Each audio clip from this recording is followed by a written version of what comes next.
Today, I'm putting energy-boosting coffee to the test and challenging myself to see how long I can stay awake and focused without crashing. Coffee is the ultimate energy booster, right? Or so we think. We've all been there, reaching for that cup of joe to get us through a long day, a crucial deadline, or just to make it through our morning routine.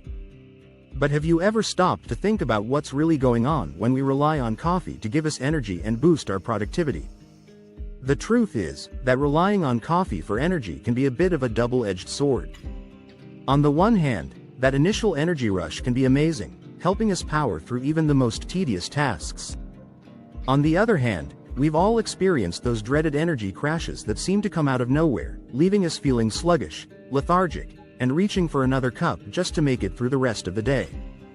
And let's not even get started on the potential for dependency. If we're being honest with ourselves, we've all been there, feeling like we can't function without our daily dose of caffeine. But here's the thing. That daily grind, pun intended, can have some serious consequences. Our bodies start to adapt to the constant influx of caffeine, requiring more and more just to feel normal. And before we know it, we're stuck in a vicious cycle of energy highs and crashes, with no end in sight. So, what's the real cost of relying on coffee for energy? Is it really worth the temporary boost if it means sacrificing our long-term health and well-being? So, how does coffee actually affect our bodies? Well, to put it simply, caffeine is a stimulant that blocks the action of adenosine, a chemical that makes us feel tired. This blockage leads to an increase in other chemicals like dopamine and norepinephrine, which give us that initial energy rush. But as we continue to consume coffee, our bodies start to adapt, producing more adenosine to counteract the effects of the caffeine. And that's when things get messy. There are alternative methods out there that can give us a natural energy boost without the need for coffee. From getting enough sleep to exercising regularly, to practicing stress-reducing techniques like meditation and deep breathing, there are so many ways to increase our energy levels without relying on a cup of joe. But despite these alternatives, coffee remains one of the most popular energy-boosting methods out there. So, what's the real story behind coffee's effects on energy and productivity? Here's the shocking truth. Coffee doesn't actually give us more energy. What it does is help us feel more alert and focused by blocking those feelings of fatigue.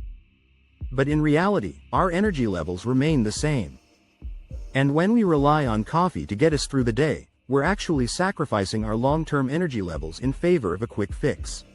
Studies have shown that frequent coffee consumption can lead to decreased productivity, increased anxiety, and even impaired cognitive function.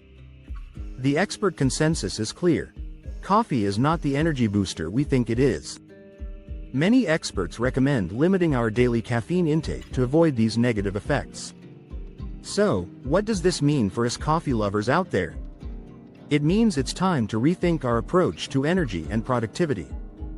In conclusion, relying on coffee for energy might give us a temporary boost, but it's not worth the potential long-term consequences.